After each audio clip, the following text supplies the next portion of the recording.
ঢাকা-৮ আসনের সম্ভাব্য স্বতন্ত্র প্রার্থী ও ইনকিলাব মঞ্চের মুখপাত্র শরীফ ওসমান হাদীকে গুলি করার পরিকল্পনা ভারতে বসে করা হয়েছে, এমন দাবি করেছে একাধিক গোয়েন্দা সূত্র।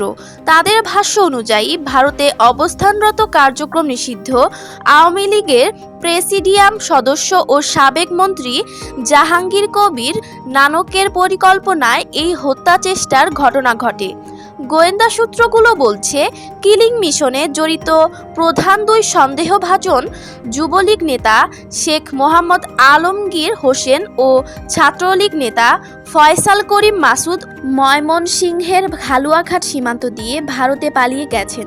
ধারণা করা হচ্ছে, নানকের ব্যক্তিগত সহকারী মোহাম্মদ মাসুদুর রহমান বিপ্লবের তত্ত্বাবধানে তারা বর্তমানে ভারতের মহারাষ্ট্রে অবস্থান করছেন।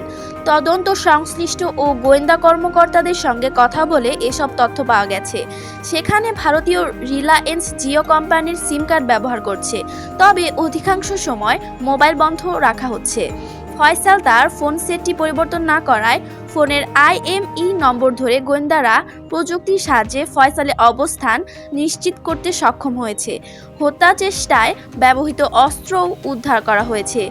এই ঘটনায় এখন পর্যন্ত মোট 10 জন গ্রেফতার হয়েছে। গুলিবিদ্ধ হয়ে সিঙ্গাপুরের হাসপাতালে চিকিৎসাধীন শরীফ ওসমান হাদীর শারীরিক অবস্থা অত্যন্ত সংকটাপন্ন। গত বুধবার রাতে প্রধান উপদেষ্টা গ্রেস উইংয়ের এক বার্তায় বিষয়টি জানানো হয়। এদিকে হাদীর জন্য দোয়া ও প্রার্থনা করার অনুরোধ করেছেন সরকার, আর দেশবাসীকে শান্ত থাকার আহ্বান জানিয়েছেন প্রধান উপদেষ্টা। সাইদা সিদ্দিকা মালিহা, বার্তাবাহক 24।